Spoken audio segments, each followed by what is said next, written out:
Welcome back to Hand in Hand, Place to Place, Transforming Teacher Preparation. I'm Valerie Sakimura, your podcast host and Executive Director of Deans for Impact, a national nonprofit with a mission of ensuring all students access well-prepared teachers. We are finally here, the fifth and last episode of our podcast series, examining how teacher preparation has evolved over the last decade, where it's headed, and how stakeholders can work together to ensure all pathways into teaching are affordable and high quality. Despite narratives that teacher prep hasn't improved, guests in our past episodes have named really important ways the field has shifted over the last decade, including a stronger focus on research-based practices coming out of the science of reading and science of learning, and a much stronger emphasis on practice-based experiences where future teachers get to regularly practice the complex work of teaching. We also briefly asked our past guests to weigh in on what the field should be paying attention to as we look to the future. And on this episode, we're going to continue to lean into this question about how teacher prep must adapt for a rapidly evolving future. I'm so excited to be joined by leaders who are both deeply proximate to the details of teacher preparation and pushing our field to think differently and to challenge the status quo. Lennon Audrain, Head of Innovation and Policy Initiatives for the Next Education Workforce Initiative at Arizona State University, and a Research Assistant Professor at ASU's Mary Lou Fulton College for Teaching and Learning Innovation.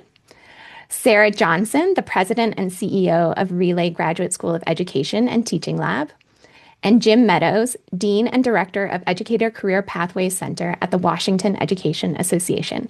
Can you each say hello and tell us a bit more about yourselves? Hi, everyone. My name is Lennon Audrain, and I'm so excited to be here today. I got my start in teaching through a program called Educators Rising, which maybe you're familiar with. They used to be Future Teachers of America, Future Teachers Association. And so I'm so thrilled to be talking about that organization is now almost 100 years old. So I'm excited to look to the future a little bit in this podcast about what the next 100 years for teacher prep and organizations like it might hold as well. Hi, everyone. Also thrilled to be here. So I'm Sarah Johnson, and I'm leading the Relay Graduate School of Education. And we are currently also integrating Relay and Teaching Lab, which is the organization that I led for the past 3 years. And we are going to be one of the few organizations who combines an emphasis on teacher preparation, teacher development, and leadership development, while also innovating for the future, which I know is going to be relevant to this discussion. Thank you for the invitation to be here today, Valerie. I'm Jim Meadows. I'm the Dean and Director of WA's Educator Career Pathway Center. We're the NEA affiliate in Washington State, representing 90,000 members. The majority of my career has been focused around educator quality, including elevating the national board certification movement in Washington State, and really now proud to be leading a union-run teacher preparation program, credentialing future special educators in Washington State. So today we are going to structure our discussion through a framework called 3 Horizons, which was developed by Bill Sharp at the International Futures Forum, though you may have encountered some earlier versions applied in business contexts. It's a systems change framework designed to help fields and organizations think about how current systems evolve over time, what innovations are emerging to challenge or extend them, and what the future system needs to become. Other organizations have recently applied this frame to education. Learner Studio developed a Horizon 3 framing for the future of education, and Brent Madden of Next Education Workforce at ASU wrote a great piece applying it to team-based staffing models, so would encourage you all to check out some of those. But for those who aren't familiar, here's how to think about each horizon. Horizon 1 is the current dominant system in teacher prep, what exists today, what it does well, and what it was designed to do. The IFF framework doesn't assume H1 is broken, but it does assume H1 is gradually losing fitness as the world it was built for continues to change. Horizon 2 is where things get complicated. It's the space of emerging innovations, what's showing early promises at the edges of the field. But not all H2 innovations point in the same direction. Some are genuinely oriented toward a different future. Others are being absorbed into the existing system, extending its life without changing its trajectory. Horizon 3 is the future system, what teacher preparation must become, grounded in what teaching and learning will need to look like. So we're going to kick off our conversation today with Horizon 1.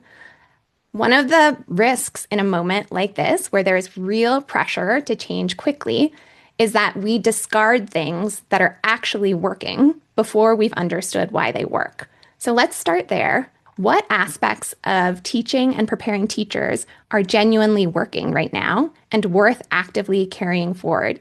I'm happy to kick us off here and be the voice of a little bit of history.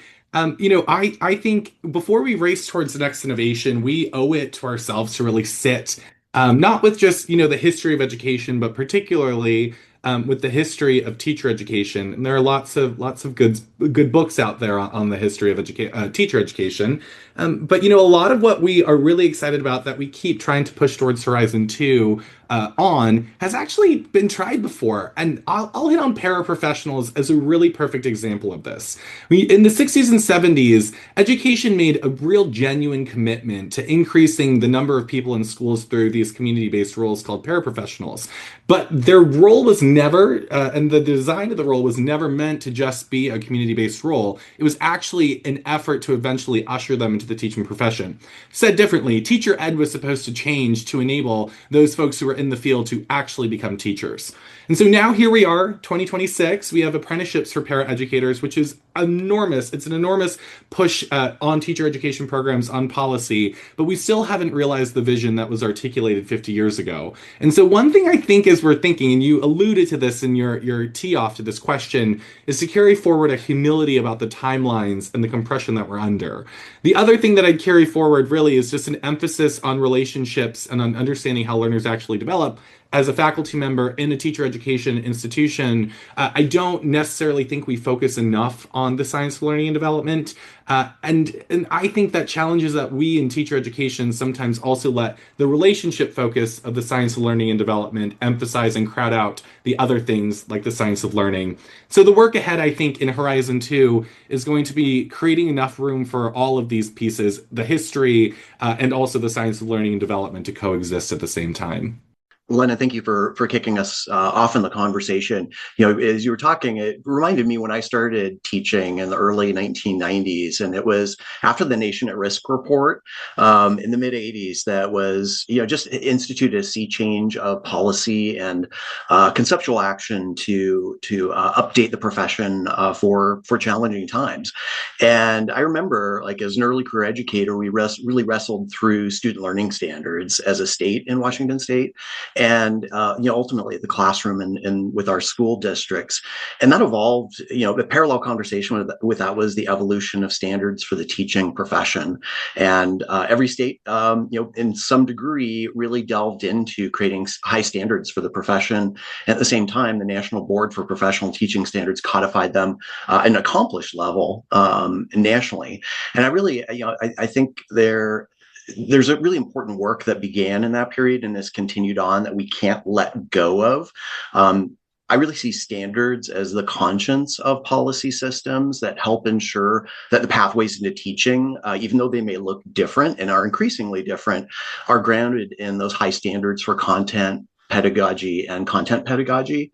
So I think we have an asset there that is part of at least the most recent decades of our education trajectory that really springboards us into next levels of innovation as a profession. Yeah, and I can build on what my colleagues just said. So I think sometimes when this framework is presented, people are led to believe that they have to choose one to optimize, but really this framework was created by McKinsey to advise organizations on how they could organize around H1, H2, and H3. And that's what we do at Relay and Teaching Lab. So what we believe is that we have a really strong evidence foundation to build from, and we don't want to throw the baby out with the bathwater. So we see our teacher prep, teacher development, and leadership development systems doing the best we possibly can to move the needle right now. We are working right now with thousands of teachers across the nation. And so we get the best evidence into practice to improve teacher preparation, teacher development, leadership development right now for this current state.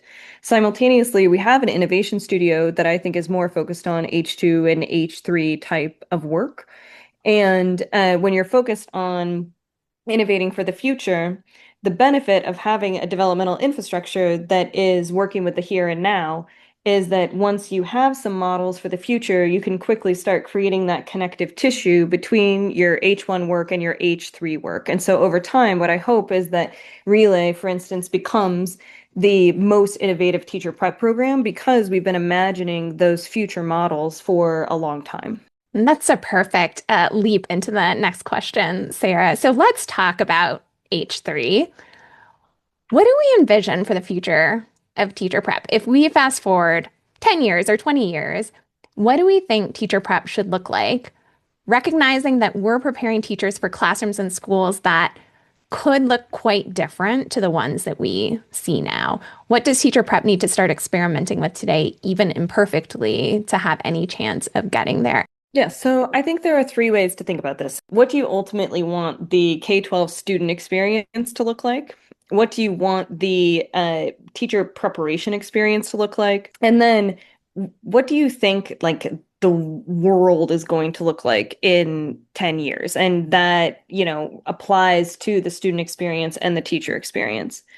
I think these questions are really difficult to answer right now, and a lot of people have hypotheses, and these hypotheses range from nothing is going to change because nothing ever changes in education to every single thing is going to change, and the way that we prepare kids for the future workforce is going to be dramatically different, and there's going to be like a decrease in white collar jobs and da da da. So it's really hard to predict the future right now. But I think the place where we can start experimenting for the future is in the way that we prepare teachers. And again, what we like to do is think about what works now and what is probably not going to change based on our knowledge of learning science, and then how can we use particularly tech innovations to make that dramatically better. So I think right now Relay has an amazing program where we ground our work in deliberate practice, and deliberate practice is you practice to learn how to be a teacher, but you also get feedback from expert educators, and that is how everybody learns everything. And so Relay's model to date has been difficult to scale because imagine that you have 30 novice teachers in a class with one expert. We can have an amazing lesson rehearsal protocol, but there's never enough expert feedback to go around. So we've started experimenting with a simulator where we use AI to simulate students and a classroom experience, and teachers can practice with the simulator. And then we have a taxonomy of 20 years of Relay's research in the background. And I've been quite astonished at how well the simulator can provide expert feedback to teachers, or feedback that approximates the feedback of expert educators. So I think in the future, we will have teacher prep programs that leverage technology like that so we can dramatically accelerate the ability of teachers to teach. And hopefully what I would like to see happening, per my colleague's point, is that we can make it faster for certain educators who, have been paraprofessionals or tutors or, AmeriCorps members to become teachers really fast. And I can say more about what I might predict about like the student experience and workforce, but I would love to hear what my colleagues think as well. So really, important point around focusing on students ultimately with innovations. And, I really think in the world we are in, which is changing so quickly, including with artificial intelligence, that flexible and innovation mindsets are essential for future educators. And I really think you can model that in a program. The WA Apprenticeship Residency and Teaching program that I lead with my team, we actually were developed parallel to the rollout of AI. So it was a natural thing for us to lean into incorporating AI technologies into the new program, including just the incredible opportunity that AI has specifically for students with disabilities in terms of augmenting assistive technologies and communication and such. There are two other innovations that I really think are part of where we're leaning, and I think are key to the future of the profession. And the first is shift toward competency-based learning. And there is not much evidence of that in teacher preparation overall in the terrain of preparation in the United States and globally. And in our program, as an example, we have 351 standards that we align with through various compliance mechanisms and requirements. And that's a lot. It could get very checklisty. We are working with a competency-based education network now and are transitioning to 14 competencies. And CBEN is working with us to develop both formative and summative assessments in each of those 14 areas that will also include the National Education Association micro-credentials. So why that's important is in our program, we may admit a 20-year paraeducator alongside a 2-month emergency substitute teacher. So why would they do the same program in same lockstep? For us, it's a fairness issue to be able to allow candidates to demonstrate what they know and are able to do at different paces. So really excited about that as a possibility for the future of the profession. And second is really a shift toward thinking about workforce. And we are an apprenticeship program. We're the first in Washington State. Process of becoming an apprenticeship is really pretty mind-blowing. You really harness the entire history of labor's work in apprenticeship and other sectors. And it really helped us to reorient our practices from what we knew in the education system to widely assumed practices that other apprenticeable occupations use. So the ability to really focus in on the employer, in our case, the school district's needs, in everything we do in the program is a pretty important shift. And I think that the entire workforce topic is one that has bipartisan interest in education. And I would anticipate in the coming years as one that will continue to gain both policy and funding support. One of the things that comes to mind at the systems level is really about coherent on-ramps. I mentioned at the beginning of the podcast, my intro, that I was national president when I was a student of Educators Rising.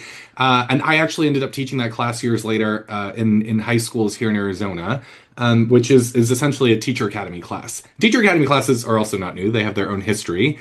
But I think about those on-ramps in particular into the profession. And one of the things that strikes me is that they're not very coherent. Although I had a connection to the university while I was teaching that class. In fact, I was a research faculty member here while I was still teaching that class in high school. Like, that wasn't even enough to make the on-ramp coherent enough. And so, I'm thinking just about, to Sarah's point earlier, the K-12 student experience and focusing then on okay, who are the students and all of that. But if we applied the same lens to teacher prep and we actually asked, who actually are our students? Are they the traditional 18-year-old, 4-year, going to get a bachelor's degree at your local state college?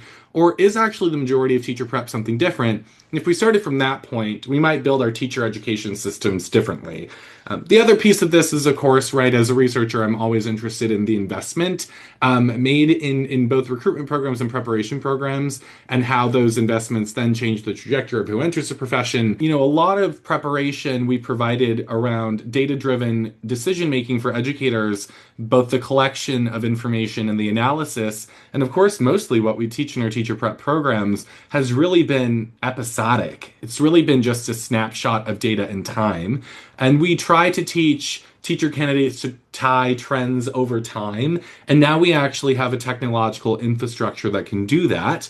And so now that we have the data infrastructure that can tie multiple episodes, multiple snapshots, they can tell us so much more about students and their misconceptions in real time. This idea of an information ecology, just being able to tie and network multiple things over years together around student learning and the experience. It's not really just interpreting trends. It's not really telling what the data tells you, but also what the data doesn't tell you. But then at the very end of that, having to make discerning decisions, teaching the skill of right discernment from the data grounded in the science of learning and development. So really, I hear a lot of our faculty, and not just here at ASU, but across the country, talking about, oh my gosh, right, we have AI can create all these lesson plans. How are we ever going to change, and teach lesson plan design or unit design with all this AI? But I think the more interesting frontier is less about, AI interrupting the production of things in teacher education, and more about how we use AI to then advance and accelerate teacher candidates' understanding of data formed in teaching at scale. To what you're talking about in terms of what are the competencies we need teacher candidates to come out with, and maybe connecting back to something Sarah said, where she described the student experience and the teacher candidate experience, and then this gigantic shift in the broader world and what it will mean that we need kids to be prepared to be able to do when they enter the workforce. I've been thinking a lot about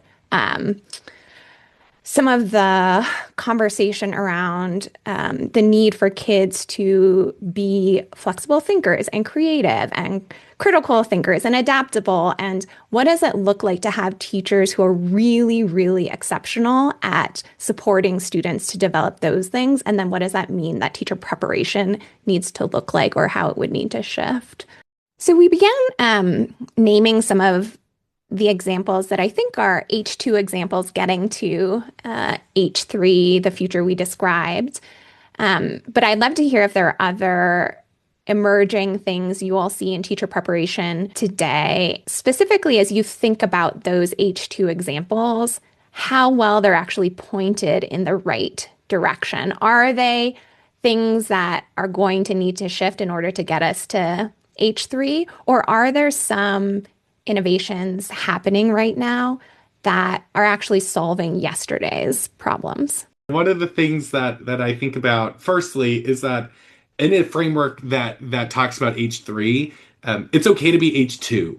And so the blog post you mentioned, Valerie, from Brent Madden, boldly, unashamedly, the Next Education Workforce Initiative, right? We're redesigning school staffing away from teachers of record to teams of record. Horizon 2 example. But we say that with the full awareness that we see ourselves as being in service of something larger than we ourselves as next education workforce models are. And so we want to I would love to just say, right, Horizon 2 is such a legitimate place to stand. And it's supposed to be a bridge that's pointed in the right direction, like you mentioned. But I think the biggest thing that I've seen, and also again harkening back to the history, is this substantial shift between, and like the blurring of lines between secondary and post-secondary worlds in relation to teacher preparation and certification. And I bring that up because we're seeing this actually to the peripheral, right, or in our peripheries, about dual enrollment, where there are lots of new people thinking about, right, well, what's happening in high schools is a lot of students, I was one of them, who walked out of high school with a lot of college credits. The same thing, I think, in teacher education is happening through a variety of means. One of them is these high school teacher academies, right, that train, if you didn't know, well over 500,000 high schoolers annually. Right, these are high school students who are on their way to potentially becoming teachers. The other places, right, community colleges over the past 20 years have been working on Associate of Arts and Teaching degrees and really scaling those and creating lots of transfer pathways that help people to move from the community college to the four-year university. Although lots of community colleges are also now offering bachelor's degrees in education, alternative route programs, which, right, we have some folks on here who are alt route programs, right, but now they're also being delivered by school districts, apprenticeships. I think this is really interesting and intriguing because I think teacher education and the grip that universities have had on teacher education, and this idea of like the most idealized program is one where students walk out with, you know, a four-year degree in teacher ed. That's not the norm anymore, right? And that was only the norm for a little bit of our teacher education history, that the field is becoming a lot more place-based. We're going to need lots of different types of educators. And so we're going to need different types of preparation. And so I'm watching the trend of return almost to place-based teacher preparation as an exciting indicator of movement towards Horizon 2. I think I can build on Horizon 2 being good, which is, I think, a responsible way to pursue Horizon 3 is not by arrogantly predicting the future and saying, like, this is what the model is, but by taking an R&D and like truly research and learning approach. And so some of the exciting work that we're doing is that we're trying to leverage new technology and continuously evolving technology to create AI-enabled classroom models of math instruction and literacy instruction. And then recently and excitingly, we also launched a school model fellowship. Importantly, we're not trying to start schools. We're trying to work with schools that see that they can't solve some really difficult problems and then help them try to solve them by changing the entire school day for a cohort of kids. So think about it as sort of like micro schools within schools.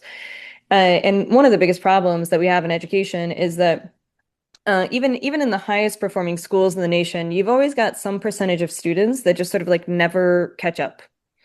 And they're behind for various reasons. Maybe it's how they were taught earlier. Maybe it was because of the pandemic. Maybe it was because of other factors. But there's always like 10 to 30% of kids, and in some schools that we work with, it's 80% of kids that just cannot get to fill in the blank grade level proficiency. And I think that if you're not thinking dramatically differently about how to organize like all of the minutes of instruction for, say, math, not just within a classroom, but over the course of a school day, where you're thinking about the teacher-driven time, if there's tutor-driven time, sort of like tier two time, etc. If you're not thinking about this in a radically different way, we're never going to create a system where 100% of kids learn at the highest levels. So we're working on those models now. And what I want to do is through, again, like humble, high integrity R&D, test numerous things, and then figure out what works in the context of real teachers and students. And once you can figure out a model that works and you can scale that model to a few different places, that's also really important, and people forget to do that in education. Then you can start doing things like organizing a teacher prep program around what do teachers need to know in order to enable this like very future facing or Horizon 3 like model. But until you know what the student experience is going to be, it's very hard to reorganize a whole developmental infrastructure around it. And again, we generally don't have this mindset in education. We have it in other fields where in science, where I come from, you have basic research and translational research, and the knowledge that scientists need to have is very different from the knowledge that like an ER doctor needs to have. But you sort of work your way up to figuring out like what type of knowledge does an ER doctor need to have in order to put this new treatment into effect when they get a patient that has a traumatic brain injury or something like that. But I think we need to work up to that responsibly so that when we're ready to teach teachers how to support Horizon 3 models, we know exactly what the teachers need to know in order to do that effectively. I'll add, as a relatively new union-run apprenticeship, where we live in Horizon 2, and the pace of change is fast and furious, and it's exciting and very responsive to the environment around us. I'm an optimist by choice and also by practice as an educator. But I will say that one thing that concerns me right now is where research fits in with some of the innovation going on in specifically teacher preparation. We know that funded research at the national level has been cut dramatically, and state budgets, seemingly across the board, are pretty limited. So, Sarah said it well. Kind of a point of like the dramatic change going on in education right now. We are not tinkering around the systems. In some cases, we're fully like rebuilding systems. We really need to have an intentional research-based agenda that's well-funded, well-articulated, to really guide where we're going with the transformation underway right now. And another, I think, opportunity as well in all of this is what does shared learning look like across educator preparation programs in the institutions that care for them? And for those of us in that innovation space, it's so validating to be with others, including Lennon and Sarah, who are at the forefront of that work, and to have the rich conversations. I was fortunate enough to be in Deans for Impact's Impact Academy, which for me was transformative as a new dean and an alternate route program of just people who were engaged in similar levels of discourse and resource sharing and such. So I think that is really important to remember, is like, how do people connect in that space? You don't innovate often in isolation. And then what does that engagement look like for those that are on the next tier of engagement, perhaps in a program that's been established that's looking to innovate in new ways? And I think that's an important part of that bridge between Horizon 2 and 3, is thinking through the intersection of the research, and then what does the networking and the support look like for leaders and organizations to advance forward. Yeah, Jim, I hear in what you're saying kind of a reflection that maybe the teacher prep field hasn't been as focused on H2 and H3 as it probably needs to be. And, in this Three Horizons framework, one of the core arguments, as Sarah mentioned earlier, is you need to be working across all three horizons at the same time, because H1 is declining on a schedule that we can't control. But there are real structural barriers to do that kind of H2 and H3 work in teacher preparation. So regulatory environments that make experimentation slow and costly, resource constraints that leave programs without slack to invest in innovation, accountability infrastructures that tend towards compliance. What would have to change for EPPs and the field in order to allow more folks to genuinely work across all three horizons simultaneously? I would say essential to every stage, every horizon are educators, practicing educators, and really engaging them as experts in that transformation. So I think there is a great opportunity to really elevate the voice of practicing educators to be part of some of the innovation solutions going forward. That's what we did in our program as a state-funded a new program. We convened some fantastic educators and said, dream up the education system, the teacher preparation program specifically for special education you wish you would have had. What would it look like? And what they came back with us with a lot of opinions, but probably one of the most consequential one was the creation of a medical model of training, clinical rounds model, where apprentices have 4 different special education contexts with 4 different mentors over the course of 18 months to really be robustly prepared in all the levels and all the nuances of disability to be able to serve students effectively. That doesn't really happen in other programs, but we listen to educators from how they perceive their own training to the boots on the ground daily experience they have and let them design. I think we need to be, one, radically focused on the purpose of school, which should be the purpose of preparing teacher candidates, which is to get every single student to learn at the highest level. So I have just learned a lot about the accreditation systems, and they sort of demand a lot of compliance and a lot of paperwork and whatnot. But I feel like it could be simplified and help teacher prep programs just really focus on, are you graduating students that know how to improve student learning? And are you tracking even longitudinally if they are improving student learning? I feel like that could be transformational. And then again, that's a hard task. So I would, similar to Jim, build a research and learning agenda around that. So I think even teacher prep programs could be allowed to persist if they are investing in figuring that out, you know? And then finally, there are so many tests and requirements that teachers need to pass or adhere to right now that are not correlated with future outcomes for students. And sometimes they really prevent teachers from entering the profession, or they decrease the teacher diversity in the profession. And I think those should be eliminated. So again, if we had a system that was organized exclusively around like what is going to be most predictive of teachers having an impact on student learning, then I think we would make a lot of different decisions in the regulatory environment. Yeah, I mean, I was going to say also the accountability systems. So we talk about not just the accountability systems, but to whom EPPs are accountable.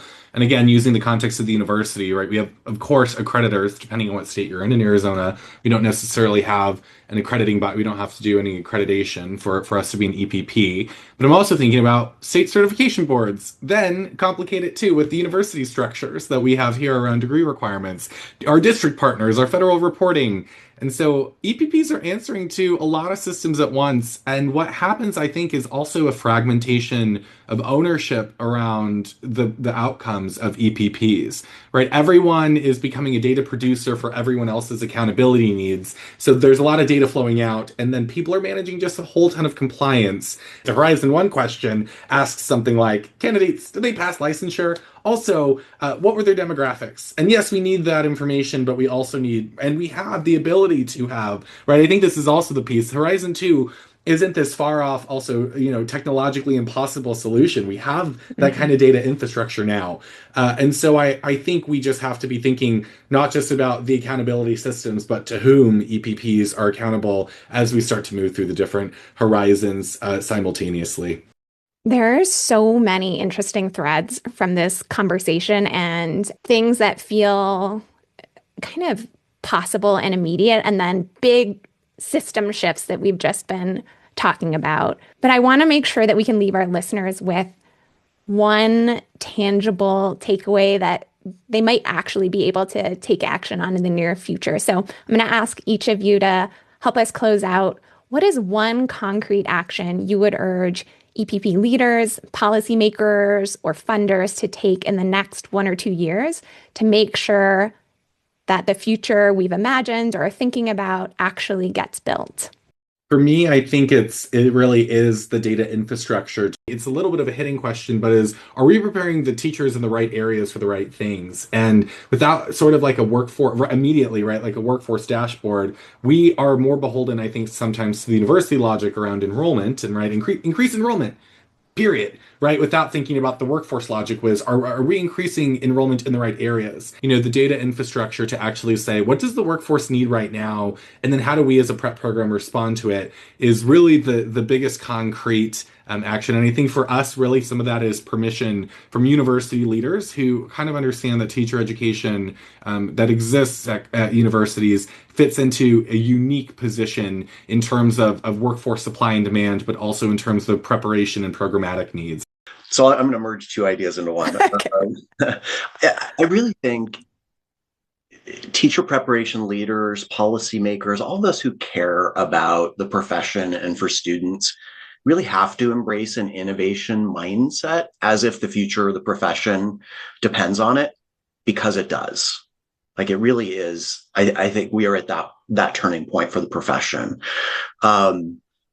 We started an alternate route, union-run teacher apprenticeship, and before, like, really we knew the landscape around us, including funding. I have to say, it's fast-paced and it's challenging. So I would encourage the funding of innovation toward the point of sustainability. We are appointed a new program. We're still working on our sustainability, and the new approaches you're seeing that show promise really do rely on investment and from federal government, state government, philanthropy. So encourage funders and others to be looking for ways that they can support those who are innovating toward a viable future for teacher preparation going forward. With the exception of Jim and Lennon, who are leading equally innovative programs, I think that there are still many existing teacher prep programs. I think it actually might be the norm that are not focused on getting teachers to practice in order to learn. So if there is one thing I would change right now, but also carry through into the future, it is I would make every single teacher prep program a practice-based program, just like any amazing, like, practice-based profession. Like in sports, you learn how to play rugby or basketball by playing those things and getting expert feedback from a coach. When you learn how to play the piano, you get expert feedback after you practice playing the piano. So I think that could be transformational for the sector. And again, I would position the other two things, which I also 100% agree with, data infrastructure and innovation mindset, as focused on getting teachers to practice to improve student learning. And I think if we did all three of those things, then we've got the full ecosystem to transform teacher prep. Well, let me just throw in maybe a slightly more micro action, which could be helpful, which is just go visit a school that looks like H2 or H3 that we've described and think about the implications for teachers and their daily work, and then the implications for preparation. At Deans for Impact, we've facilitated these types of learning walks. And what we found is that actually seeing a model in practice makes the future feel kind of real rather than theoretical, and emphasizes the urgency, to Jim, some of what you were saying. And then I would think about, how could we ensure that every EPP leader gets experiences like that to go into H2 and H3 school models, because it's the leaders who are going to be driving the transformation, and the ones who are doing it, like the three of you here, are folks who've seen the future somewhere first. So if we want the whole field to be moving towards H3, I think we need to create the conditions for some of our EPP leaders to have that moment of going into some of these schools and saying, oh, this is actually possible, and oh, it's absolutely necessary, and it's right now that we need to be doing the work. Yeah. And I think going and seeing it is like the foundation. I think similar to what we've been talking about, they should also be a part of it, right? So Yeah. they should organize their institutions so that they are a part of creating the H3 classroom and school models, because then they're not only going to be a part of the solution, they're going to be on the forefront of figuring out what their teachers need to know and be able to do and practice so that they're prepared for that future. Yeah, absolutely. Well, on that note, let me close by first saying a tremendous thank you to the three of you for a conversation that I think was both honest and hopeful, which is, I think, what our field needs at this moment. It was such a delight to have the three of you here, and the three of you really are some of the leaders at the forefront of the H2 and H3 for teacher preparation. And thanks to our listeners as well, and to everyone making sure that the next generation of teachers is ready for the students and schools that are coming.